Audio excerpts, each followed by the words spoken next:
¿Cómo afecta el conflicto de Irán si vas a pedir una hipoteca o ya tienes una? Muy buenas, bienvenidos un día más al canal de José Perales, broker hipotecario. El día de hoy vamos a hablar sobre el conflicto de Irán y las consecuencias que puede tener para tu hipoteca, o si estás pensando en solicitar una en este momento. Antes de nada, somos José y Diego, socios en Capes Real Estate, una empresa de intermediación de crédito registrada en el Banco de España. Por tanto, si os interesa algún tipo de detalle o servicio sobre ello, tenéis abajo en la descripción toda la información. Y bueno, José, el conflicto de Irán y cómo afecta a las hipotecas. La verdad que es algo que está generando muchas dudas para los posibles hipotecados. Yo creo que todo el mundo en España llevamos muchas semanas con el revuelo de cómo está subiendo el Euribor, cómo puede afectar una posible subida de tipos a las hipotecas, que es mejor ahora, si hipoteca fija, la mixta, los que tienen variables tienen miedo. Entonces, bueno, vamos a ver un poco cómo puede afectar, que también tú por tu parte puedes darnos tu opinión macroeconómica de cómo puede afectar esto y, bueno, vamos a verlo.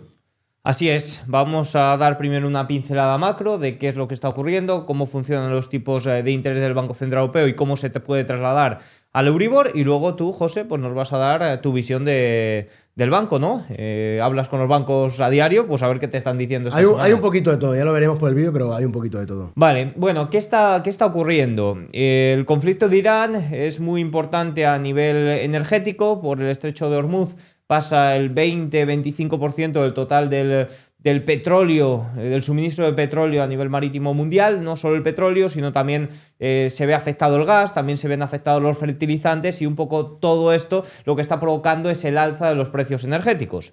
Este alza de los precios energéticos puede ser puntual, pero si se mantiene en el tiempo se puede convertir en estructural. Y ahí es un poco donde está el problema. Al final, un alza de los precios energéticos puede provocar alzas dentro de los bienes del IPC, que es la medida de inflación, pero es un repunte que puede ser así puntual, porque los bienes son muy volátiles. Si el precio del petróleo salta, puede haber movimiento repentino, y si luego cae, puede venirse abajo. El problema es que si se mantiene en el tiempo, y ya estamos cerca del límite de que esto se transmita a toda la cadena de suministro, pues se traslada a inflación de los servicios y se puede trasladar a otro tipo de factores dentro del IPC, que ahí sí que los bancos centrales pueden llevar a cabo mayores intervenciones. Recientemente el Banco Central Europeo ha decidido mantener los tipos de interés en el entorno del 2%. El Banco Central Europeo ya llevó a cabo una gran serie de bajadas de tipos que provocó la caída del Euribor, y claro, ahora está en un punto muy bajo comparado con el Banco de Inglaterra, con la Reserva Federal. Y sí que es cierto que antes de que viniera el conflicto ya había un poco de perspectiva de que el siguiente movimiento no iba a ser a la baja.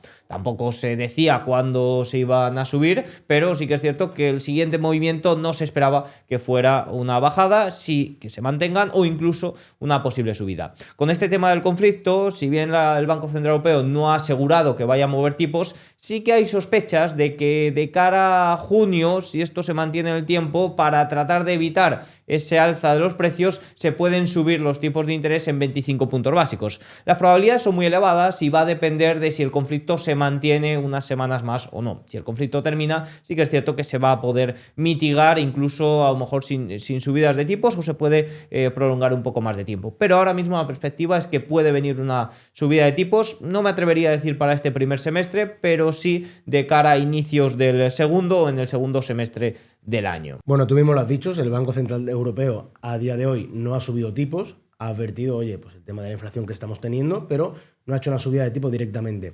Sí que es verdad, como ya sabemos todos, el Euribor ha subido este mes en comparación a cómo empezamos el 2026, que estábamos en torno al 2,20, 2,22, 2,24, y ya estamos cerca del 2,60, 2,65 que cerró en el día de ayer.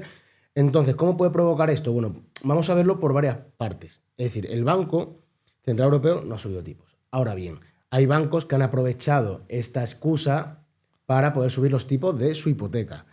¿Y a qué nos referimos con esto? Pues bueno, al final los bancos no dependen de si el Banco Central Europeo sube tipos, te suben mañana las hipotecas. No, cada banco tiene sus analistas, tiene sus estimaciones y van un poco ajustándose a la perspectiva económica. Entonces sí que es verdad que ha habido bancos que están haciendo ofertas muy competitivas o hipotecas para ganar más cuota de mercado, que han decidido, oye, vamos a ver con esta oportunidad, vamos a aprovechar para subir estos tipos de nuestra hipoteca y dejar de ser un poco tan competitivos. Pero igual hay bancos que aprovechan también para ser más competitivos en esta situación. Depende un poco de cada banco, de cada analista y de cada estimación que tiene cada propio banco. Aquí me gustaría hacer una aclaración y es cómo funciona el Euribor. El Euribor un poco, que es la referencia que usan los bancos, Sí. no se mueve en función de si el Banco Central Europeo mueve o no los tipos de interés, sino que se mueve más bien en cuanto a la expectativa de lo que puede Exacto. hacer el Banco Central Europeo. Entonces ahora estamos viendo que el Euribor ha tenido un repunte considerable estas últimas semanas, aunque el Banco Central Europeo no ha movido los tipos de interés, pero porque está descontando eso que he explicado antes, ese posible movimiento de cara a los próximos meses. Así es, entonces, claro, directamente a quién le perjudica esta subida del Euribor. Pues esa gente que está en hipotecas que ahora mismo sean variables, bien porque eran variables del primer momento, o bien porque han pasado de una mixta a una variable, son los principales perjudicados ahora por la subida del Euribor. Pero bueno, también se abren muchas oportunidades ahora. Yo recuerdo en 2023 o en 2024 que tenemos un Euribor más alto que el de ahora. Lo recuerdo como años que fuimos que sacamos muchas hipotecas mixtas. ¿Por qué? Porque cuando llegan estas situaciones, la gente hace un poco coste de oportunidad, ¿no? Y dices, oye, ¿qué me conviene más en este momento? ¿Irme a una hipoteca fija al 3%, por ejemplo? ¿O buscar una hipoteca mixta y aprovecharme unos 5 primeros años a un 2%, o intentar bajarlo? Los números son redondos simplemente por hacer una idea. Después cada caso siempre hay que verlo.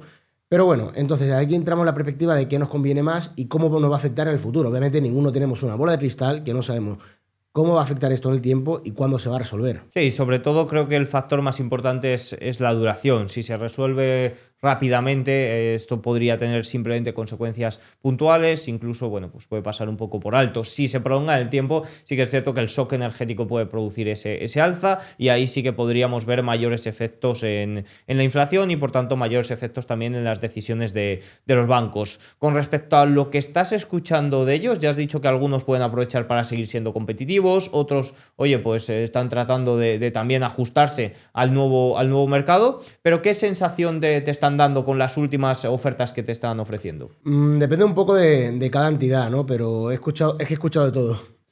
Sí que es verdad que había un banco con el que estamos trabajando bastante, que estaba dando una hipoteca muy competitiva, estamos hablando de cerca de un 2%, con la única vinculación de nómina para ese 2%, han aprovechado y a lo mejor han pasado de un 2,1 a un 2,4.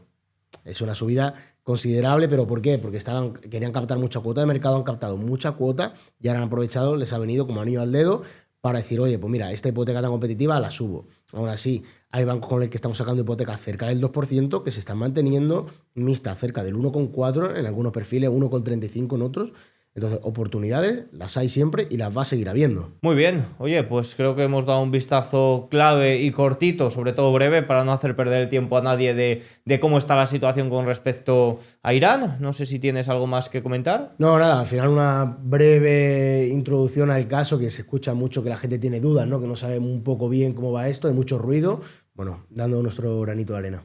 Así es, así que bueno, si quieres más información, incluso reservar un asesoramiento totalmente gratuito con nuestro equipo, tienes abajo en la descripción el enlace a la página web, desde ahí puedes reservar un asesoramiento y oye, trataremos de hacer lo mejor para conseguir la mejor hipoteca posible. Y si te gustan este tipo de vídeos, dale a like, suscríbete y nos vemos para más.